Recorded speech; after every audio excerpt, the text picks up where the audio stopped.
En primera plana, Carlos Herranz. Bienvenidos en Primera Plana, un programa de Radio Francia Internacional y de France 24 en el que ponemos el foco en diversos asuntos de la actualidad. Esta semana para hablar del acceso al aborto en el mundo, un acceso muy desigual según donde estemos. Para ello contamos en este estudio con tres invitadas. Florian Balderán es periodista independiente, bienvenida. Buenos días. Contamos también con Angeline Montoya, periodista del diario Le Monde. Bienvenida, Angeline. Hola, buenos días. Y contamos también con la activista salvadoreña Sara García Gros. Bienvenida, Sara. Un gusto estar acá. La cuestión del aborto hoy en Primera Plana. Bueno, ya lo saben, la semana pasada una mayoría de irlandeses dijeron sí en el referéndum a favor del aborto. El gobierno de Dublín ya prepara esa ley. Ha tenido muchísimo eco internacional la noticia, sobre todo en un país, por ejemplo, como Argentina, que prepara un debate en su Cámara para el próximo 13 de junio. El otro lado de la moneda, la otra cara, vendría a estar encarnada por los países donde el aborto es más restringido. La mayoría de ellos situados en una región, en América Central. Hemos visto casos que han llamado mucho la atención en los últimos días, por ejemplo, en países como El Salvador. Vamos a hablar de ello hoy en Primera Plana. Antes repasemos algunas de las portadas que ha dejado este asunto en la prensa internacional. Portadas como esta de Irish Examiner, que dedicaba esta semana su portada tras el referéndum de Irlanda al triunfo del sí, explicando que el gobierno de Dublín presentará en pocas semanas ya la ley que legaliza el aborto. Página 12, en Argentina, la ola verde es el color que simboliza la campaña a favor del aborto de cara, como les contábamos, al debate que se va a iniciar el próximo 13 de junio en la Cámara Argentina. Desde Polonia, en la Gaceta Wyborcza, han destacado las manifestaciones de personas vestidas de negro por las calles de Varsovia protestando ante un nuevo intento del Ejecutivo de Varsovia para complicar aún más el acceso al aborto en uno de los países que ya de por sí tiene el acceso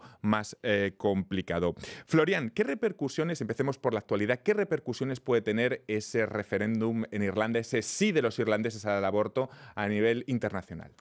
Puede tener un impacto muy positivo, porque conseguir el derecho al aborto en un país con una tradición católica tan fuerte que Irlanda es el símbolo que la religión no es tan poderosa que podemos creer y, más que todo, es el símbolo que las movilizaciones de la población puede tener un gran poder y conseguir el derecho al aborto.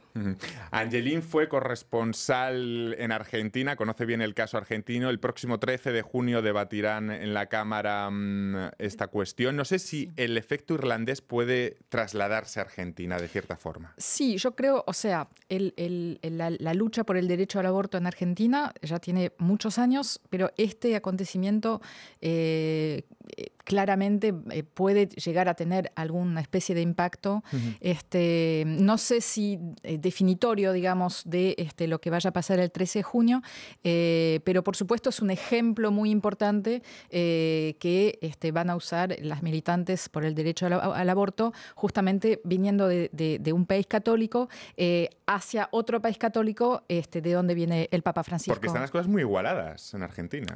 Sí, a nivel de diputados. De los posicionamientos sí, de los diputados, ¿no? Las últimas cifras que dieron es que hay mayoría en diputados para aprobar el proyecto.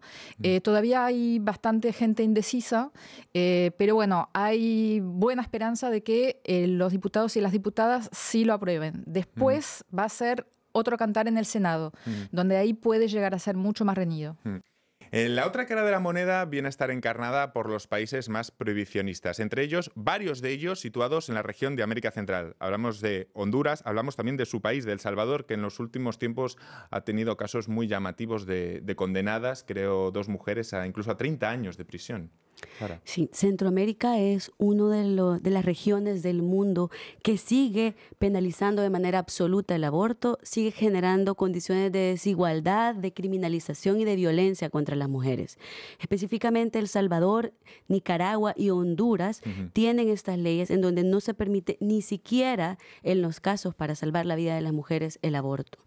El Salvador ha tenido todo un proceso de debate, todo un proceso de diálogo y hay pruebas, hay contundencia en cuanto a las consecuencias que genera esta ley. Hemos visto los casos de las mujeres criminalizadas, de las 17, que son mujeres que han ido a hospitales públicos para solicitar una interrupción debido a una emergencia obstétrica o que han tenido también pérdidas que son involuntarias y que cuando llegan al sistema público se les denuncia y se les persigue. La situación del aborto en nuestra región definitivamente requiere de una mirada internacional y de la solidaridad, porque la voluntad política de los diputados, de los políticos, está indiferente a la realidad que vivimos las mujeres. Los países más prohibicionistas, hablamos de América Central, pero también aquí en Europa. Hay casos como Polonia y sobre todo Malta. El caso de Malta llama mucho la atención. ¿Cómo un país que forma parte de la Unión Europea puede tener leyes tan prohibicionistas? Es porque es un país muy religioso, con 90% de la población que es católica y con un clero que es muy poderoso en este país. Es el único país de Europa que prohíbe el aborto en con caso... penas de cárcel. Exactamente, 3 años de cárcel 3 años de para cárcel. las mujeres y su doctor. Pero un país que también es preocupante es Polonia, porque acá hay intentos de retroceso. A diferencia de Europa, donde casi todos los países tienen leyes que permiten aborto hasta la semana 12 o 14, depende de gestación, en América Latina hay 2 casos también que se vendrían a asimilar, que son los de Uruguay y Ciudad de México, creo recordar, ¿no, Angelín? Y Cuba. Y Cuba. Sí. Uruguay legalizó el aborto en las primeras 12 semanas del embarazo en el 2012. Y es el único caso en la región que ha legalizado el aborto últimamente. También Ciudad de México, efectivamente, el Distrito Federal, pero el resto de México no. Y el resto de los países, excepto los países que mencionamos de Centroamérica y República Dominicana, tienen causales, o sea que el aborto está prohibido, pero se permite en algunas situaciones. Chile, por ejemplo, el año pasado, ha despenalizado el aborto en 3 causales: por violación, en caso de peligro para la salud de la mujer y en caso de malformaciones graves del feto. Es el caso de la mayoría de los países latinoamericanos. El problema es que raras veces se aplica. Es lo que se ha podido ver en el caso de esta niña en Salta, una niña de 11 años, violada por su padrastro, que quedó embarazada y no ha podido tener acceso a un aborto legal cuando debería haber podido, porque la ley argentina se lo permite. La ley es tan severa, hablamos de países como Polonia o Malta, es tan severa en Polonia que muchas mujeres se ven obligadas a viajar al extranjero para abortar, incluso de buscar en Internet abortos clandestinos, muchas veces a través de pastillas compradas en Internet, del mercado negro. ¿Cómo funciona este mercado negro del aborto? Definitivamente lo que generan las prohibiciones totales y la restricción a derechos fundamentales genera que se instalen mercados clandestinos y que las mujeres tengamos que vernos en la situación de viajar o en la situación de exponernos a un aborto inseguro.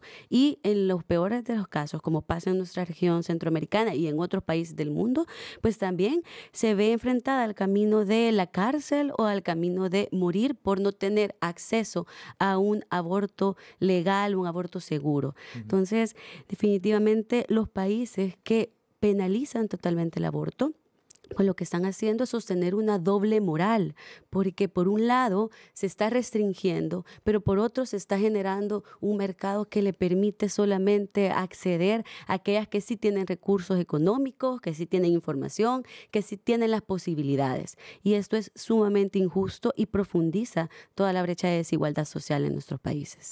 Uno de los argumentos más utilizados por los opositores al aborto es que podría dar pie a un mayor número de interrupciones de embarazo y que podría ser utilizado como método anticonceptivo por cierta parte de la población. ¿Es refutable este argumento? Sí, en los países que han legalizado el aborto no se ha visto un aumento de la cantidad de abortos. De hecho, la tasa de aborto en los países que lo han legalizado es más baja que en los países que lo tienen penalizado. La penalización del aborto nunca ha impedido su práctica. En Argentina Evidentemente, en los países en que el aborto es ilegal no hay cifras oficiales porque es una práctica clandestina, pero las estimaciones en Argentina, por ejemplo, oscilan entre 300.000 y 500.000 abortos por año, lo cual es enorme. Y aunque nos quedemos con la cifra más baja, 300.000 es muchísimo. Entonces, el hecho de legalizar el aborto no va a aumentar la cantidad de abortos, y esto se ha visto en los países en que se legalizó. El debate del aborto en Latinoamérica ha generado también un pequeño consenso, el de que falta educación sexual, algo bastante compartido por varios estamentos de la sociedad. En Argentina han pasado más de 11 años desde que se aprobó la ley que contemplaba la enseñanza escolar de métodos anticonceptivos y de prevención de enfermedades de transmisión sexual. Pero la opinión generalizada, Angelín, tú que lo conoces bien, es que no se ha llegado a buen puerto con esta ley. Sí, Argentina tiene leyes muy avanzadas. Tiene una ley sobre anticonceptivos gratuitos, que es del 2000, ahora no me acuerdo, pero 2003 o por ahí, o 2005. Y tiene esa ley de educación sexual integral desde el 2006. Pero nuevamente es que no se aplica o se aplica mal. La educación depende de las provincias, estamos en un país federal, y algunas provincias o no lo aplican, algunas escuelas católicas religiosas se niegan también a aplicar esa ley. Entonces, es todo el problema de la aplicación de las leyes. ¿Por qué este déficit de educación sexual, Sara? Eso coincidimos en esto que comentaba la compañera, porque también en nuestros países centroamericanos no hay todavía acceso a la educación integral en sexualidad. Y esto limita enormemente, limita poder acceder a la información, limita poder tomar decisiones y nos coloca también en una situación de desventaja y de vulnerabilidad.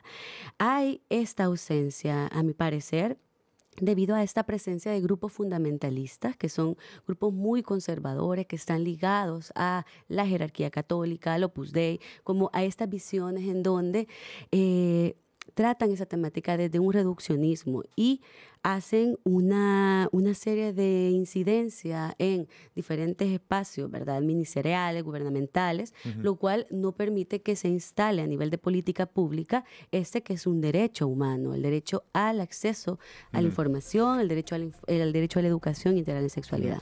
Vamos a despedir en este punto a los telespectadores de France 24. Nosotros continuamos analizando el acceso al aborto, el desigual acceso al aborto en el mundo, aquí en Primera Plana.